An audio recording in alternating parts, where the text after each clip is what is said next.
Hello, welcome to Holy Babble, where I express my thoughts on religious doctrine that was taught to us in church and how some of what was fed to us as scripture from the Bible might be actually more babble than Bible. I'll let you be the judge.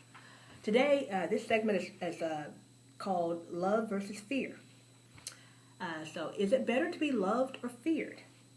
Well, many of us might say easy, loved. Somebody else might say, no, fear. I get more done with fear. How many times have we heard Christians say, I just love the Lord? They might even break out into tears and tell you how much they love the Lord. Well, there's nothing wrong with that. But when there is a disconnect between that love for God versus how you actually treat other people, whether they love God or don't, whatever, then you kind of have to question how, is that really love? Is it fear masked as love? Like, I have to love God. I can't say I don't like God, or I can't say I don't believe in God. I have to say I believe in Him, and I definitely fear Him because that's what I'm supposed to say. If you don't, guys, you might hear from your parents, your grandparents, what do you mean you don't, right? So you go along with the flow. So if Christians, though, I thought about this, if Christians truly love the Lord, we would live in a much better world. People would just treat everybody with more kindness, be more forgiving. If that was just truly the case, right? Way much better world. The problem is we don't fear God. We fear mankind. Someone who we can see, hear, and touch, right? And God, even though He's supposed to be everywhere, we need to actually see somebody. We need to touch them, let them put their arms around us. When we talk to Him, we want to hear an answer back, not say, well, I think He's telling me this. Well, I think I heard a voice from God. I guess He wants me to do it, or I guess He doesn't want me to do it. We need that face-to-face eye contact. And I started thinking about, and I might be getting my names mixed up, and I thought about the disciples. I don't know if it was the 12 disciples or the apostles who sold Jesus out, who denied knowing Jesus. And I don't know if it was disciples or apostles, but it was one of those. And disciples could have been sorry people from the get-go, and we know Jesus already knew that they were going to sell Him out. He knew, so be it, he moved on ahead. And so even though they knew Jesus knew they would sell Him out. Sure they could have been weak from the start, but I say it's because they were just human. They were just human, okay? They were not Jesus. They didn't know Jesus knew this was coming. Jesus was willing to sacrifice His life. They weren't ready to be tortured or anything like that. They weren't signing up for all that now. They want to break bread with the man and listen to His teachings, but they weren't ready to be, burned at the stake at the moment, And so I imagine when, I guess it was Pharaoh's men, I want to say it was Pharaoh's, who arrived ready to do all the harm in the world, and they looked to Jesus. Like, okay, you going to use some of your magical powers to bail us out here? And they're looking at Jesus, you going to help us out? I know you got some skills and stuff, Jesus, come on. And Jesus is like, nah, I'm good.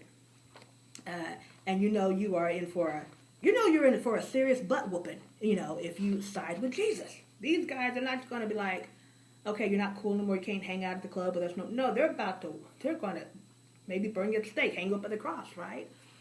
And so they're about to take care of you right here and now. They're not going to say, we're coming back tomorrow to give you time to run. They're going to take care of your butt right here and now. So so I just thought about that, like, can we guarantee that we were in that situation, we would have said, yes, I know Him, and whatever you do to me, that's fine. So be it. I love Him.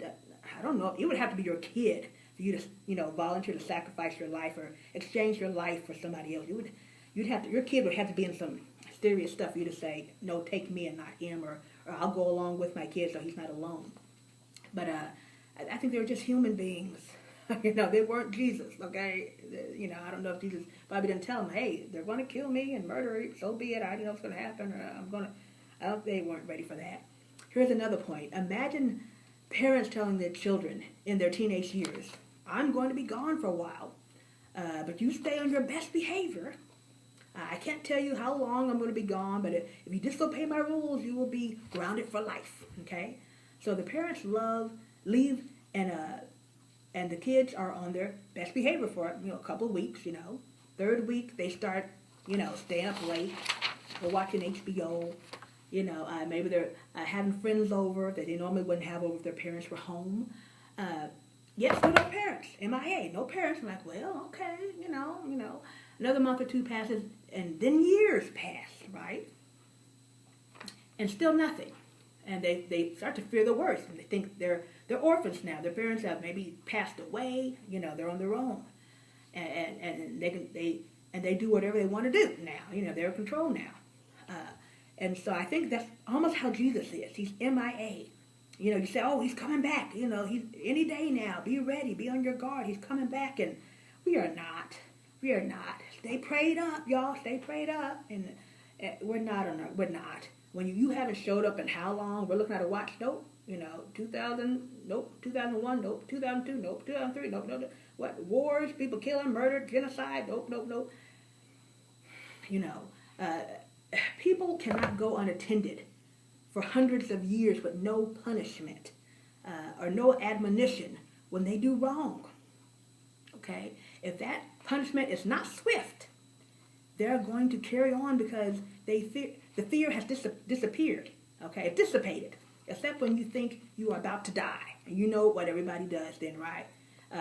And that's more about fear of the unknown. When everybody thinks about to die, hey, I'm sorry for what I did to you 50 years ago, and no, I didn't want to do right before now, but now that I'm dead, it's too late for me to do right because I'm about to die now, right? Everybody gets scared when they're about to die, and now everybody wants to atone for their sins all in the next couple of hours while they're in the hospital, right? And to me, it's more about fear. It's not, I really think you just, of course, what else can you say about to go now? You want people to love you when you talk good of you when you're dead, right? Talk well of you and say, oh, you atoned for their sins. But how much better would it have been if you had atoned for your sins before you thought you were going to die, before you got sick? Why do you have to be scared into an illness or something? So, okay, now let me apologize when I should have done that 60, 70 years ago. Wouldn't have been so much greater. So I'm going to start being a better parent, a better wife, husband, whatever now. Okay? I'm not going to wait for something to hit me upside the head and go, oh, I'm going to do it now before something bad comes. But anyway, that's more about fear of the unknown. And then you have your come to Jesus moment, right? Everybody comes to Jesus when they know for sure this is it, or they think this is it. If you have a loved one in a nursing home that you check on a regular basis, that loved one is more than likely going to get better care when the staff is aware that the resident has regular visitors. Okay. That they fear that family member coming in and questioning, hey, how come my mom's hair hasn't been washed, hasn't been combed, her room is a mess? You're going to make sure you kind of keep up on that resident, right? When you fear that family member and questioning things, why keeping an eye out on everything, making sure they're getting their money's worth, right? Versus somebody who never has visitors, and they know, gee, if you skip a day washing them, bathing them, nobody's going to say anything, nobody's going to notice. That person's ringing the buzzer all day and nobody shows up to attend that person. Nobody's going to say, hey, I've been in this room for 30 minutes. Lights been on for a while. Where have y'all been? She needs y'all to help protect her to the bathroom. Where you been? I want to sit here and see how long it would take y'all to get here when you're just you. But I want to still give a shout out. There are workers out there who are, regardless if you are, the only child or only surviving member of your family, you're in there alone, they still are on their job.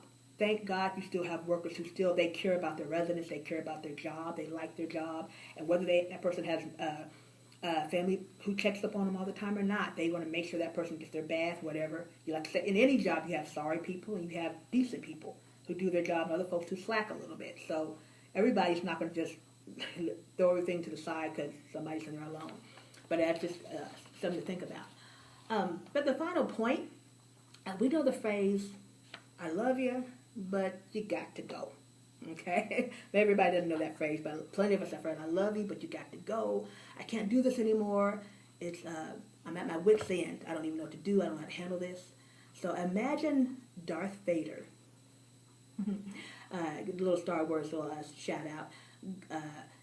Getting up in age. He's elderly now, okay? And he is feared. Of course, we know Darth Vader is more feared than loved. Now, some people might say, oh, I love Darth Vader. People who imagine you're in Darth Vader's dark force, and you're like, oh, I love that man. He's a bad butt. He kicks butt. Yeah, I love him, man. But more than likely it's fear, okay? imagine one of his, upper level employees telling him, I love you, but it's time for you to step down, Darth. Okay? Step down and retire. You're getting up there. You're not as sharp as you used to be. It's time for you to step down. What do you think is going to happen next? You tell Darth Vader, somebody who is feared, not loved, but feared. What do you think's coming next? The chokehold, right? You're gone. So, of course, you're never going to tell Darth Vader that, right? Now, if you loved him, if you loved Darth Vader, you would say, honey, I love you. You had a good run, but I think this is it. This is it. It's time to sit down and, we'll leave a plaque in your name, whatever. But it's time for you to just call it a day. If you loved him, if you fear him, you ain't going to say a darn thing till he croaks on the dadgum balcony thing, or fall. You might push him off, so even when nobody's looking, say, okay, this is the only way we can get rid of him, because he might come back up. But anyway, that's kind of just the difference between the love versus fear. If you love the Lord, you might just, if you love the Lord, you kind of just do enough to get by, okay? Do enough to get by, okay? And that's even with people, even at your job, certain jobs, you have a boss where, may not love your boss, but they're decent enough, but they're not cracking that whip. They're not checking your work, right? So you'll do enough to get by, because more than likely he won't say nothing. But if you fear your boss, you fear the Lord, you will do everything he asks of you.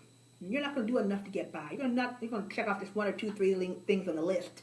So that's enough. That should do. He should be okay with that. You're going to say, nope, you're going to check off 1, 2, 3, 4, 5, 7, 8, 9, 10. Do not, do not, do not, do not, do this, do this. You're going to, all that, everything on that list is going to be checked off. You will do exactly what he asks. And so that's just some things for us to think about. Love versus fear. What are the results on either side? And it's okay to love. There's nothing wrong with loving somebody. But sometimes you do get different results versus if we really feared the Lord, if we really feared our boss. You're going to get a different result versus somebody you love versus somebody you fear. Okay, those are my thoughts for that topic today. I hope you have something to think about. Enjoy. Have a good day.